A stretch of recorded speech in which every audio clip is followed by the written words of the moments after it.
Party के राष्ट्रीय प्रवक्ता आदरणीय राजेंद्र चौधरी जी, मंच पर विराजमान अन्य संभ्रांत नेतागण, मंच पर माननीय राष्ट्रीय अध्यक्ष के पीछे बहराइच जनपद में भेड़िया के हमलों में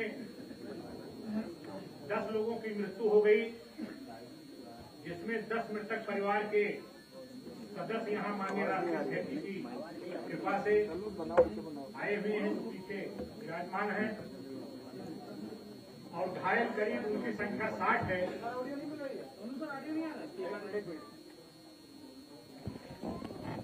घायलों की संख्या करीब 60 के आसपास है। घाघरा और सरजू नदी के कटान के लोग जो बाढ़ और कटान से भी पीड़ित हैं और जंगली जानवर भेड़िया के आतंक से मार्च 2024 से और अब तक जबरदस्त भेड़ियों के आतंक से लोग घरों में डूब के पड़े भी।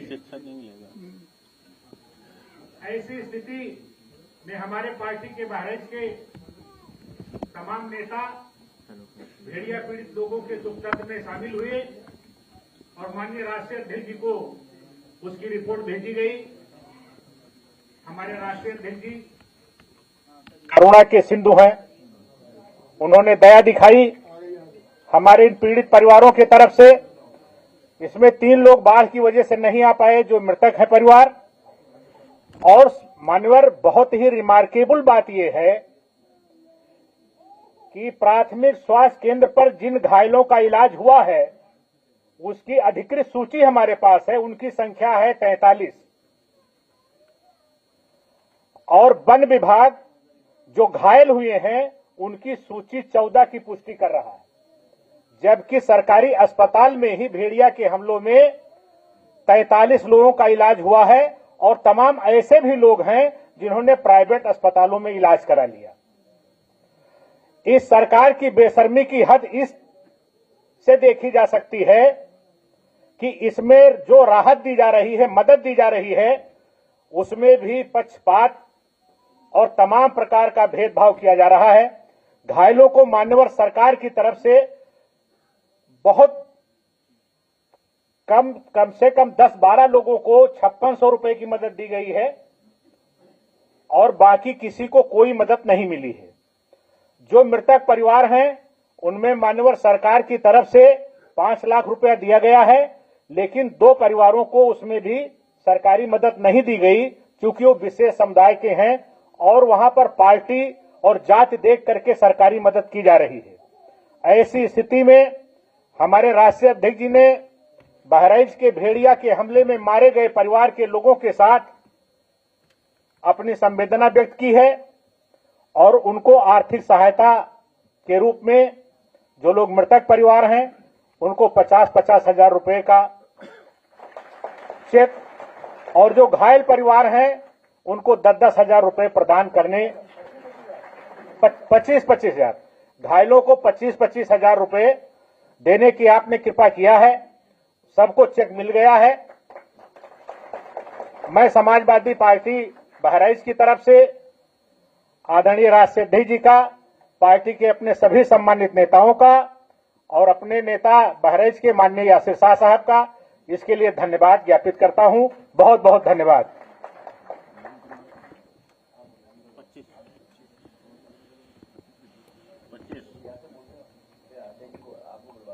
आदरणीय राष्ट्रीय अध्यक्ष जी, मैं सिर्फ ये बोलना चाह रहा था कि इस जो पूरा घटनाक्रम हुआ और जो गरीब लोगों की सहायता आज हो पा रही है, इसमें हमारे चाचा Mata Prasad Pandey ji, leader of opposition, का बहुत अहम हाथ है। और आपने खुद उस क्षेत्र में आने की बात कही, लेकिन क्योंकि बाढ़ भी आई हुई थी इसलिए नहीं आ पाए। और आपने राष्ट्रीय अध्यक्ष जी से एक बार रिक्वेस्ट करी और हम लोग के ये जो जिन गरीबों की सहायता हुई है उनकी गरीबी का हाल ये है कि सुबह जब उठते हैं तो ये नहीं पता होता कि मुंह में रोटी जाएगी कि नहीं जाएगी, निवाला जाएगा कि नहीं जाएगा। 2 साल की बच्ची को भेड़िया उठा के ले जाता है, उसकी लाश नहीं मिलती है, उसकी माँ यहाँ बिलक बिलक के चल नहीं पा रही है, सीढ़ी से पकड़ के नीचे लाना पड़ता है और उसको सहायता सिर्फ इसलिए नहीं मिल पाती है क्योंकि उसके बच्चे की लाश नहीं मिली। गांव वालों ने देखा, सबने देखा कि उठा के ले गया भेड़िया उनको। तो मैं माननीय राष्ट्रीय अध्यक्ष जी से सिर्फ ये धन्यवाद भी करूंगा और विनती भी करूंगा कि आप सरकार से कहें कि इन पीड़ितों को और सहायता राशि मिले ताकि इन गरीबों का घर चल सके। धन्यवाद। मैं आदरणीय लीडर ऑपोजिशन माता प्रसाद पांडे जी से दरखास्त करूंगा कि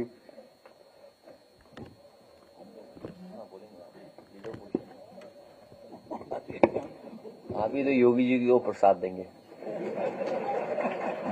नाम भी तो वही है आपका, आदरणीय माता प्रसाद जी।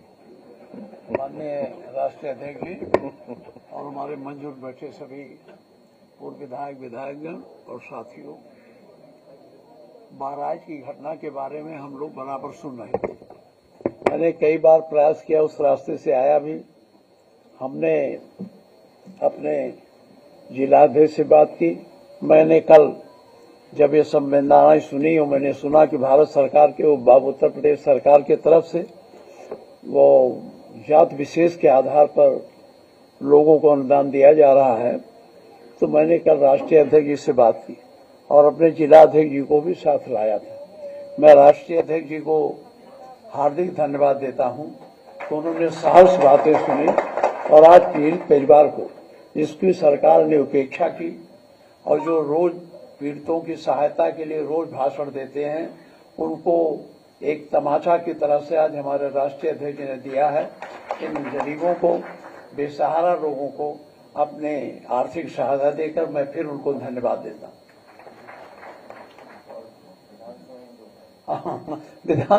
मैं इस समस्या को विधानसभा में उठाऊंगा क्योंकि ये जानवरों का हमला बहुत बढ़ गया है, चाहे खीरी लखीमपुर हो, चाहे बहराइच हो, चाहे बलरामपुर। खीरी लखीमपुर में कभी हाथी मारती है, कभी बाघ मारता है, बलरामपुर में कभी तेंदुआ मारता है, बहराइच में भेड़िया मारता है। ये वन्य जीव क्यों आजकल मुझसे निकलकर जंगलों से गांवों में क्यों आए, इस पर सरकार को ध्यान देना चाहिए।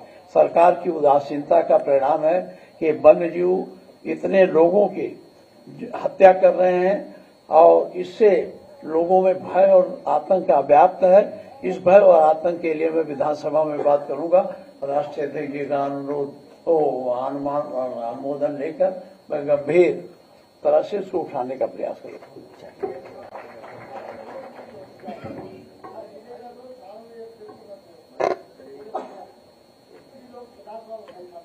ठीक है।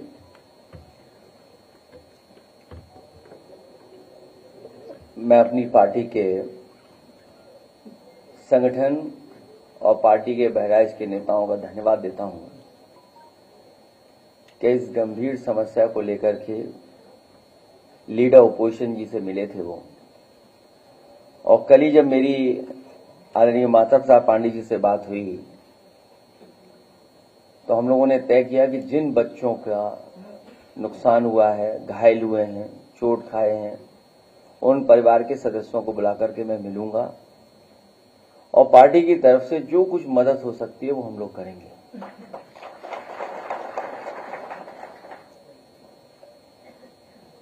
जब से भारतीय जनता पार्टी की सरकार उत्तर प्रदेश में बनी है, जानवरों का आतंक हर जगह देखने को मिल रहा है,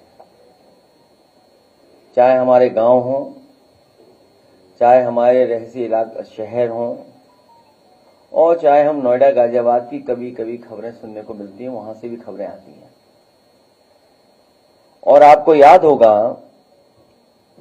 कि जिस समय चुनाव चल रहा था, देश के प्रधानमंत्री जी ने कहा था कि उत्तर प्रदेश में जानवरों की समस्या का समाधान हो जाएगा, और उन्होंने अपने भाषण में भी ये कहा कि हमारे पास पूरा रोड मैप तैयार है, इस समस्या का समाधान तुरंत हो जाएगा। लेकिन इधर हम लोग देख रहे हैं हर दिन कोई न कोई एक्सीडेंट हो रहा है, जो सड़कों पे जानवर हैं उससे जान जा रही है। हमारा एक साथी जो यहां खड़े होकर के कह रहा है, ये सच्चाई है कि पूरे उत्तर प्रदेश में लगातार जो छुट्टा पशु हैं, जानवर हैं, उनकी वजह से जान जा रही है। और इधर समाजवादी पार्टी ने विधानसभा में भी सरकार को जगाने की कोशिश की टाइगर से, लेपर्ड से, जो हमारे जंगल के किनारे वाले जिले हैं उनमें समय समय पर जाने गई हैं, जिसमें बिजनौर है, पीलीभीत है, लखीमपुर है, आपका सीतापुर है, आगे बहराइच है, श्रावस्ती है, बलरामपुर है। इन तमाम जिलों में सूचनाएं हैं जहां पर जानवर आए हैं, जंगलों से निकल करके आए हैं और अटैक किया है, जिससे बड़े पैमाने पे लोगों की, किसानों की, गरीबों की जान गई। और इधर जो सुनने को मिल रहा है और देखने को मिल रहा है कि गीदड़ की वजह से पूरे के पूरा जो हमारा क्षेत्र है परेशान है, लोग भयभीत हैं, डरे हुए हैं। हमारे तमाम पत्रकार साथी भी मौके पे गए हैं, परिवार के सदस्यों से मिले हैं, उनकी बातचीत भी उन्होंने दिखाई है। और सरकार अभी भी गंभीर नहीं है। कभी सरकार ड्रोन उड़ाती है, कभी मुख्यमंत्री जी गोदी में बच्चे लेकर के ये साबित करने की कोशिश करते हैं कि सब बच्चे सुरक्षित हैं और हमने मदद कर दी है। और जब मदद भी की गई तो उसमें भेदभाव हुआ है। कम से कम सरकार को गरीब के साथ भेदभाव नहीं करना चाहिए। इन्होंने गरीबों के साथ भी भेदभाव किया है। समाजवादी पार्टी की मांग है कि जिन बच्चों की जान गई है उन परिवार के सदस्यों को 10 लाख रुपए की मदद हो, और जो घायल बच्चे हैं उनको 1 लाख रुपए की मदद सरकार को करनी चाहिए और उनका पूरा का पूरा इलाज और सुरक्षा का इंतजाम होना चाहिए। जानवर जान ले रहे हैं यहां पे तो। और जिन्होंने, जैसा मैंने पहले कहा कि जिन्होंने जानवर की समस्या को खत्म करने के लिए बड़े बड़े वादे किए थे, उन लोगों की जवाबदेही निश्चित होनी चाहिए और वादा खिलाफी पर सवाल भी उठने चाहिए। जानवरों की समस्या से निपटने के लिए एक एसटीएफ बनानी चाहिए, और या फिर गीदड़ की समस्या का समाधान के लिए ये भी केस एसटीएफ को ट्रांसफर कर देना चाहिए। जो लोग देखते ही कहते हैं ठोक दो, कम से कम उस एसटीएफ को ये नया काम देना चाहिए कि गीदड़ों को भी ठोक दें। जानवरों के एनकाउंटर की जगह उनके रिहायशी जंगलों को अवैध कटाई से रोकने की जरूरत है। और सच्चाई यह है, जब से भारतीय जनता पार्टी की सरकार आई है, बड़े पैमाने पर जंगल की कटाई होना शुरू हुआ है। बड़े पैमाने पर जंगल काटे जा रहे हैं। जानवरों की समस्या से निपटने के लिए बुलडोजरी सोच से उभरना होगा। उन आईएएस अधिकारियों और मंत्रियों में दंडात्मक कार्रवाई होनी चाहिए जिन्हें इन कामों पर तथाकथित रूप से लगाया गया था। अगर आपको याद हो, एक नोडल ऑफिसर तैयार किया गया था। एक नोडल ऑफिसर की जिम्मेदारी थी जानवरों की समस्या का समाधान के लिए। आखिरकार उन नोडल ऑफिसर पे क्या कार्रवाई हो रही है? क्या कोई दंडात्मक कार्रवाई सरकार ने की है कि नहीं किया? ये क्या सरकार करेगी उन पर? इस काम के लिए दिया गया अरबों का फंड कहां गया? क्योंकि वाइल्ड लाइफ मैनेजमेंट पे जो खर्चा होता है या समय समय पे जो सूचना मिलने पर सरकार खर्च करती है, आखिरकार वो अरबों रुपए का क्या हुआ पैसे का? क्या वजह है कि उनके अपने लोगों को बंदूक लेकर के निकलना पड़ रहा है? या हो सकता है कि जिन मंत्री का विभाग है उन्हें भी काम करने का मौका न मिल रहा हो, उन्हें काम करने न दिया जा रहा हो। इसलिए हमें उम्मीद है कि इन भेड़ियों की समस्या का समाधान सरकार जल्दी ढूंढेगी, और अगर इन भेड़ियों को नहीं पकड़ पा रहे हैं तो ठोको नीति के तहत एसटीएफ को भी ये जिम्मेदारी दे दी जाएगी।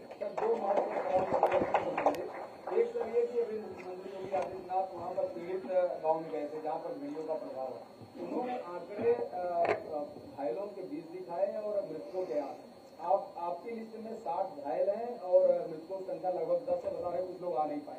ये अंतर क्यों है सर? सरकार क्यों बताएगी या क्यों आंकड़े सही देगी? सरकार तो हर बात छिपाना चाहती है। अब इन जिलों में बाढ़ है, जितने भी हमारे तराई के क्षेत्र हैं सब में बाढ़ है। सीतापुर में बड़े पैमाने पर बाढ़ है, पीलीभीत में बड़े पैमाने पर नुकसान हुआ है, शाहजहांपुर से लेके जितना इलाका है बाढ़ से प्रभावित हो। गोरखपुर खुद मुख्यमंत्री जी का जिला वहां पे लोग महीनों से परेशान है बाढ़ के कारण। तो सरकार क्यों सच्चाई बताएगी? सरकार तो हर बात छिपाना चाहती है और कभी कभी छिपाने के लिए हमारे मीडिया के साथियों का भी सहारा लेते हैं। थोड़ा सा लंबा मैं कर दे रहा हूँ, आप अच्छे से बता देंगे। इन्होंने कहा कि पहले सनातन आस्था से खिलवाड़ होता था, इनको तो विवादित ढांचा प्यारा था, ये राम भक्तों पर चलाते थे, इसका सारा चिट्ठा खोलेंगे तो मुंह दिखाने लायक नहीं रहेंगे। समाजवादी पार्टी को अंधेरा पसंद है। क्या कहें सर, इस तरह के आरोप लगाए मुख्यमंत्री जी ने बोला। इधर मुख्यमंत्री जी और मुख्यमंत्री जी के स्टेटमेंट कुछ अलग तरह से आ रहे हैं।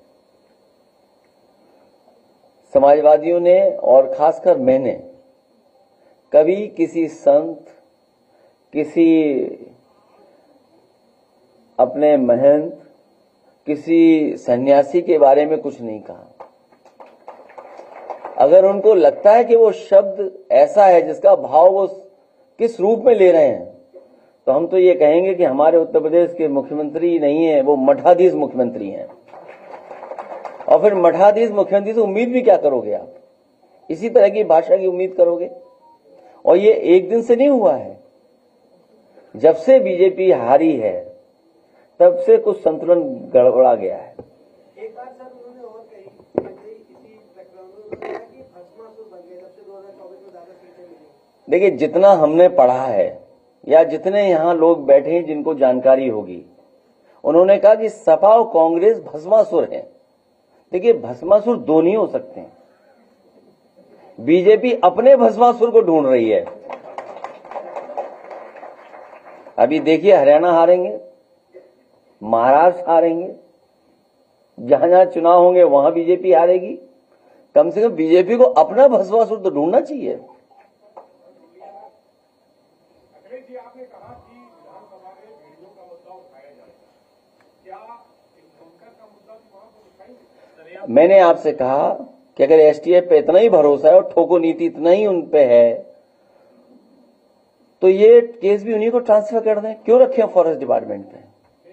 और जहां तक आप सवाल उठा रहे हैं, जो बात पूछ रहे हैं, उसकी गहराई में अगर आप जाएंगे, जो एसटीएफ के लोग हैं, सुनने में आ रहा है और जानकारी मिल रही है कि अगर 11 एक तरह के लोग एक तरह से हैं, तो उनमें से सबसे ज्यादा अगर कहीं है तो जौनपुर के लोग हैं। और जौनपुर में किसने पोस्ट करवाया है, ये सबसे बड़ा सवाल है, जिसका हमको भी ढूंढना है कि आखिरकार कैसे कैसे पोस्ट हो रहे हैं जौनपुर के ही सब। इसके पीछे कौन है?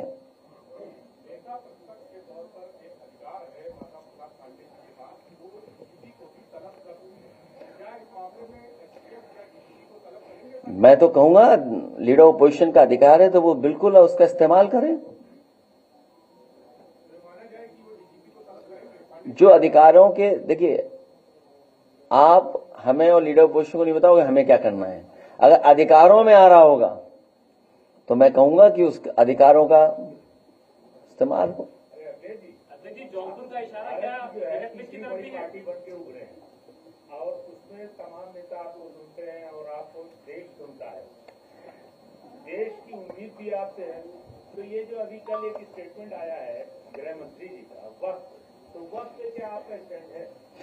हमारी पार्टी के मेंबर हैं और मैंने कहा, सदन में भी इस बात को कहा, किसी के भी धार्मिक कामों में ज्यादा हस्तक्षेप नहीं सरकार को करना चाहिए। वो बहुत बड़ा सवाल है और हमारे पक्ष यही है कि किसी भी धार्मिक के मामलों में सरकार को हस्तक्षेप नहीं करना चाहिए। सर, आपने ट्वीट किया वन नेशन वन इलेक्शन को लेकर और उसमें आपने तमाम सवाल खड़े किए जिसका अब तक कोई जवाब नहीं आ पाया कि जो सिविल बॉडी इलेक्शन होंगे क्या वो भी साथ में होंगे या असेंबली साथ में होंगे, या पूरा जो स्ट्रक्चर है अभी उसको कोई चर्चा भी नहीं हुई। देखिए, ये बड़ी साजिश है दरअसल, आपको हमको सबको उलझाने में। आपको याद होगा महिला आरक्षण की बात हुई थी, क्या महिला आरक्षण लागू हो जाएगा?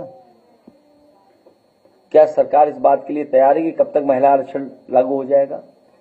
और फिर जो रिपोर्ट में बता रहे हैं कि 18,626 पेज थे,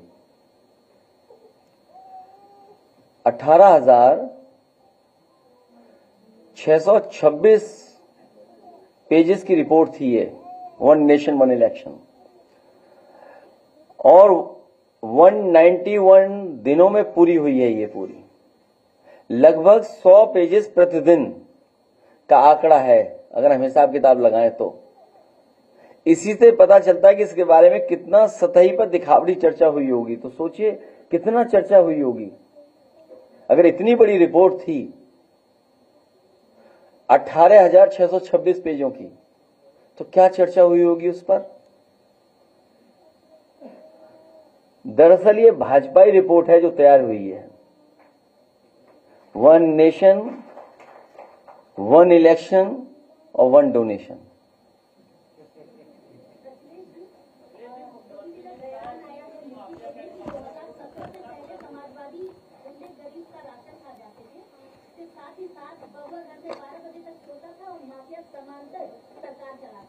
ये सब घिसे पिटे डायलॉग हैं पुराने वाले, और मैं इसीलिए कहता हूं कि ये सब पुराने डायलॉग हैं, पुराना सब कुछ है, हिसाब किताब। उत्तर प्रदेश की जनता नया चाहती है, नया विकास चाहती है। इनको हटाएगी सरकार, ये हटने जा रहे हैं। आज समझ लो कितना संतुलन बिगड़ा है।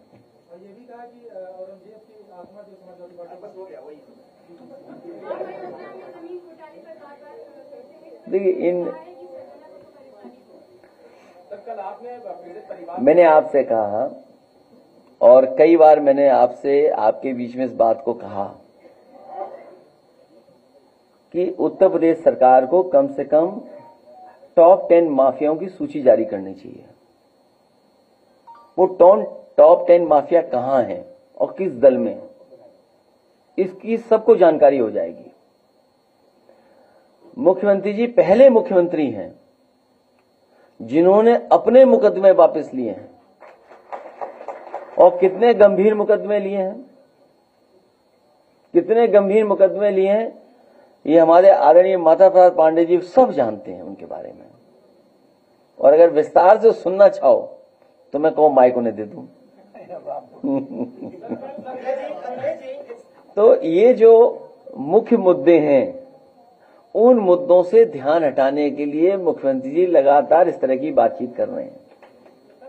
एक सवाल है कि आपको लगता है कि सरकार आपके विधायकों पे भी, आपके कार्यकर्ताओं पे बदले कार्रवाई कर रही है? जाहिद बेग जो आपके एमएलए हैं, उनकी नौकरी की मौत पर अबेटमेंट टू सुसाइड का मामला दर्ज किया गया, उनकी पत्नी पर। देखिए बहुत दुखद है कि अगर ऐसी घटना हुई है कहीं, क्योंकि हर एक के घर में कोई ना कोई काम करने वाला व्यक्ति या इस तरह का रहता है। कभी कोई घर परिवार वाला नहीं चाहेगा कि ऐसा हो जाए, उसके घर में ऐसी घटना हो जाए।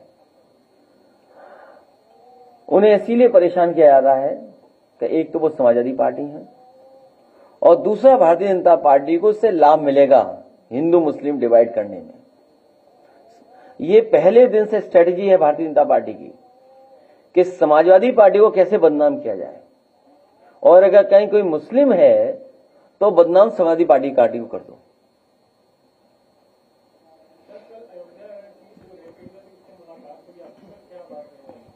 उसने मुझसे कहा कि सुरक्षा मिलनी चाहिए, उसे न्याय मिलना चाहिए, और जो दोषी हैं उनके खिलाफ कार्रवाई हो।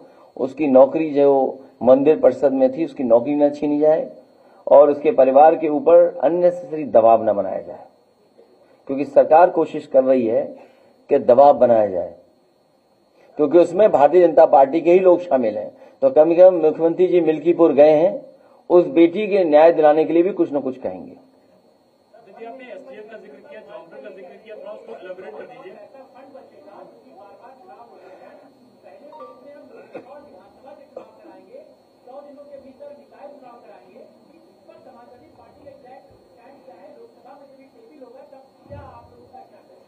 कल को भारतीय जनता पार्टी ये कहेगी, क्योंकि वन नेशन वन इलेक्शन हो जाएगा, चुनाव आयोग का काम क्या है फिर? चुनाव आयोग में भी जो अधिकारी हैं, कर्मचारी हैं, उन पर भी बहुत खर्चा होता है। और आप साजिश से सावधान इसलिए रहिए कि इसमें कर्मचारी और अधिकारी आउटसोर्स किए जाएंगे, लेटरल एंट्री से लाए जाएंगे।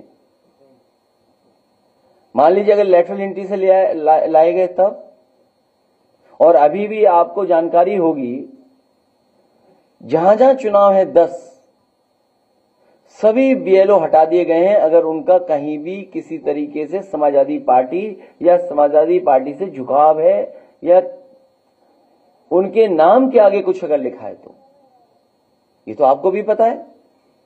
तो क्या ये इतना बड़ा चुनाव आउटसोर्स करके कराएंगे? कल को तो ये चुनाव आयोग को ही खत्म कर देंगे, क्योंकि एक बार चुनाव खत्म हो गया तो 5 साल हम वेतन क्यों दें? अगर बचाना ही चाहते हैं खर्चा तो भारतीय जनता पार्टी अपनी रैलियां क्यों इतनी ज्यादा करती है? उनकी 5 रैली में ही इतना खर्चा हो जाता है कि पूरा चुनाव आयोग का वेतन चल सकता है।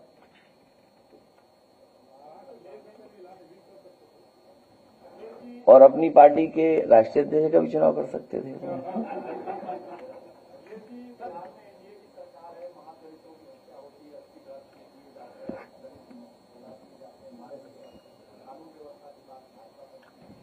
कहीं घटना हो और खासकर दलित पिछड़ों के ऊपर इस तरह का अन्याय हो, उसके खिलाफ कार्रवाई होनी चाहिए जो दोषी लोग हैं। और भारतीय जनता पार्टी का डबल स्टैंडर्ड कोई पहली बार नहीं है, डबल स्टैंडर्ड उनका हमेशा रहा है। डबल स्टैंडर्ड आप याद होगा जब यहां पर गवर्नर थे राम नाईक जी, डीएम एसएसपी अधिकारी कौन पोस्ट हैं उनके बारे में हर दिन चर्चा करते थे। और आज आप बताइए टॉप में कौन सा पोस्ट है? कई ऐसे अधिकारी पोस्ट हो गए हैं जिनके कारण बहुत सारे लोग कुछ बनने से पहले रिटायर हो गए। न जाने कितने ऐसे अधिकारी हैं जो वहां तक पहुंच सकते थे, उन्हें मौका मिल सकता था, वो रिटायर हो गए सब।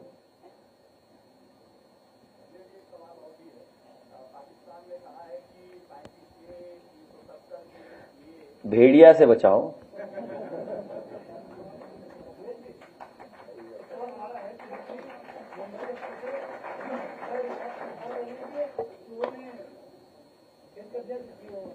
देखिए, ये भारतीय जनता पार्टी हाईवे बनाना नहीं जानती है। अगर हाईवे बना रहे होते ये लोग तो आपका पूर्वांचल भी अच्छा चल रहा होता, बुंदेलखंड भी अच्छा चल रहा होता। और फिर आगरा से लेकर मुंबई से लेकर के जो दिल्ली वाला एक्सप्रेसवे है वो 1 लाख करोड़ का है। 1 लाख करोड़ का एक्सप्रेसवे है। अगर वहां गड्ढे हो रहे हैं तो ये सवाल खड़ा होता है कि आखिर गड्ढे कैसे हो रहे हैं वहां पर?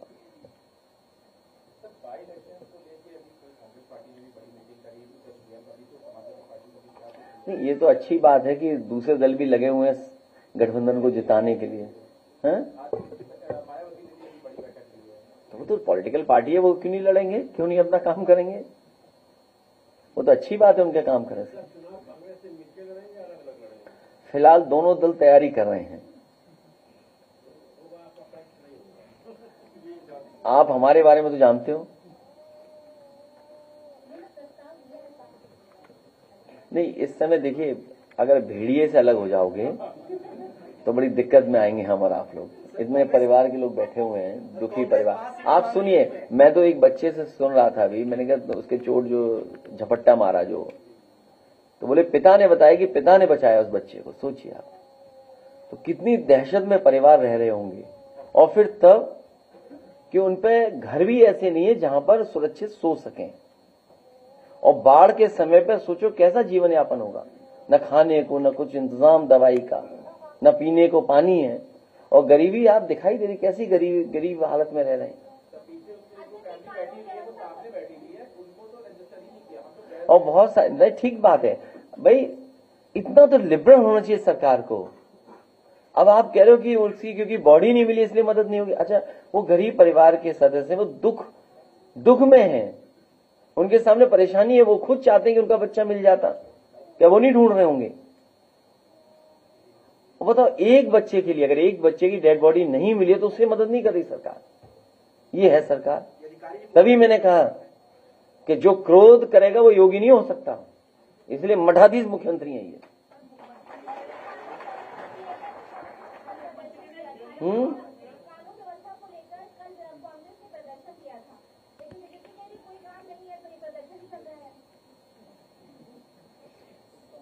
मैं आपको बता रहा हूं कि बीजेपी इतना बुरा हारेगी उत्तर प्रदेश में जिसकी आप कल्पना नहीं कर सकते। लोग इंतजार कर रहे हैं बस चुनाव कब हो जाए।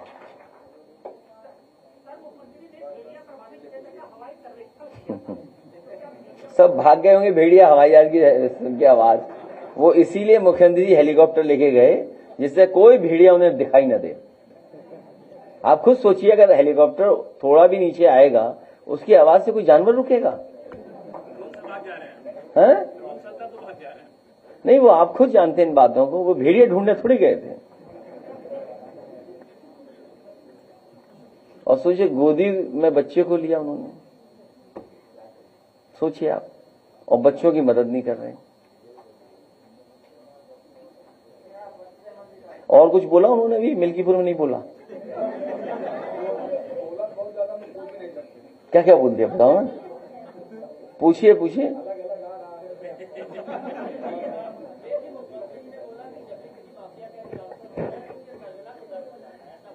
वो कई बार बोल चुके हैं। अच्छा आप बताओ। नहीं नहीं, आप देखिए, मेरी भी तस्वीर देख लो आप और उनकी भी तस्वीर देख लो, माफिया कौन लगे ये बता दो।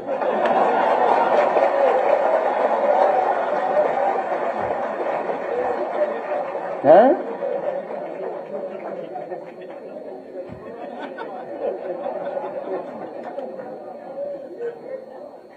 और नहीं मानते ये सवाल उनसे पूछ के देख लो।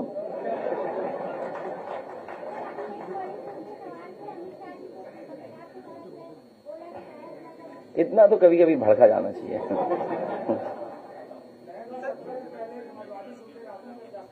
क्या कह रहे हैं?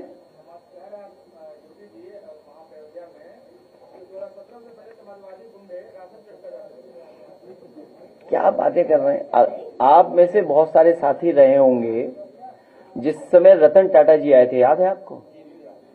वो जो मशीन क्या बोलते हैं उसको, what do you call it, अरे जो जिससे राशन के लिए है, पॉस मशीन, याद है आपको? हम लोगों ने शुरू किया था और राशन का डिस्ट्रीब्यूशन कितना बेहतर हो सके वो सब कोशिश की थी और कर रहे थे हम लोग। ये दे वे कुछ नहीं रहे मुख्यमंत्री, क्या दे रहे हैं बताओ? चुनाव था तब क्या दे रहे थे? रिफाइंड तेल, चना, और अब क्या मिल रहा है? अब क्या मिल रहा है? और सोचिए, जो बाढ़ पीड़ित इलाके हैं, कम से कम उन्हें तो अच्छा खाना मिल जाए। कहां मिल रहा उनको? आप बगल में दिखाइए जहां पर ये गोंडा में बाढ़ है, क्या दे रहे हैं लोग? कैसी पूड़ी दे रहे हैं? क्या सब्जी दे रहे हैं? क्या खाने का इंतजाम कर रहे हैं? कहां पानी का इंतजाम कर रहे हैं? कहां दवाई का इंतजाम कर रहे हैं? कम से कम इनको नकल करनी चाहिए समाजवादी पैकेटों की। मुझे याद है समाजवादी पैकेट जब बांटे गए थे उस समय आपका पराग भी मुनाफे में आ गया था और हर चीज उसमें क्वालिटी की थी। और क्वालिटी इनकी वहीं देख लो, इनका जो दिया हुआ है वो स्मार्टफोन, उंगली घिसते रहिए चलता ही नहीं है। लैपटॉप आज भी चल रहा है। मिल्कीपुर में मुख्यमंत्री ने कहा है कि अयोध्या के घाटों पर दीपोत्सव में जब जब दीप जलते हैं तो दो लोगों को परेशानी होती है, एक सपा के मुखिया को, दूसरे पाकिस्तान को। मैं आपको बता रहा हूं कि बीजेपी की सरकार जब चली जाएगी और इस बार जाएगी चुनाव में, अयोध्या वर्ल्ड क्लास सिटी बनाने का काम समाजवादी लोग करेंगे। अयोध्या कैसे वर्ल्ड क्लास सिटी बने, जिसमें वर्ल्ड क्लास इंफ्रास्ट्रक्चर हो। और आपने हम समाजवादियों का काम भी देखा है और मुख्यमंत्री जी तो बहुत ज्यादा काम देख रहे होंगे। लोक भवन जैसी बिल्डिंग अगर उन्होंने एक कहीं बनाई हो तो बता दें। जिस बिल्डिंग में वो बैठ रहे हैं, आप लोग भी देखते होंगे दूर से, एक आध साथी हो सकता है मुख्यमंत्री का ऑफिस भी देखाया हो।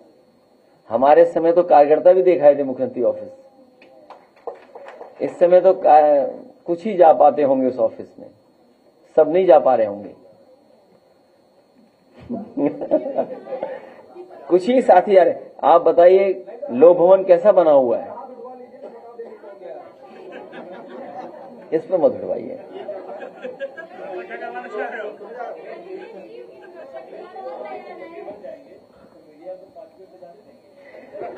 नहीं नहीं, जैसे देखिए ऐसा है, कहां जाना चाहते हैं आप बनवा दो, आपकी परमानेंट कुर्सी वहां लगवा दूंगा, आप वो हटने नहीं दूंगा। जैसे जिस समय आएगी सरकार उसी समय आप भी मिले बैठोगे वहीं।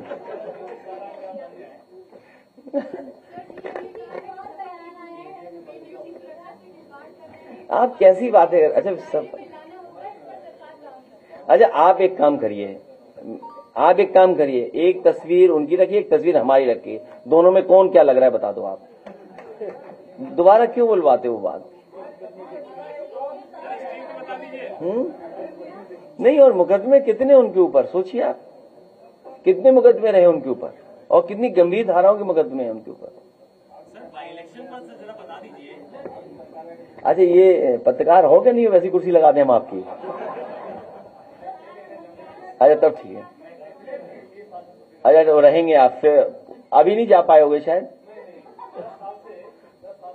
हम ले चलेंगे।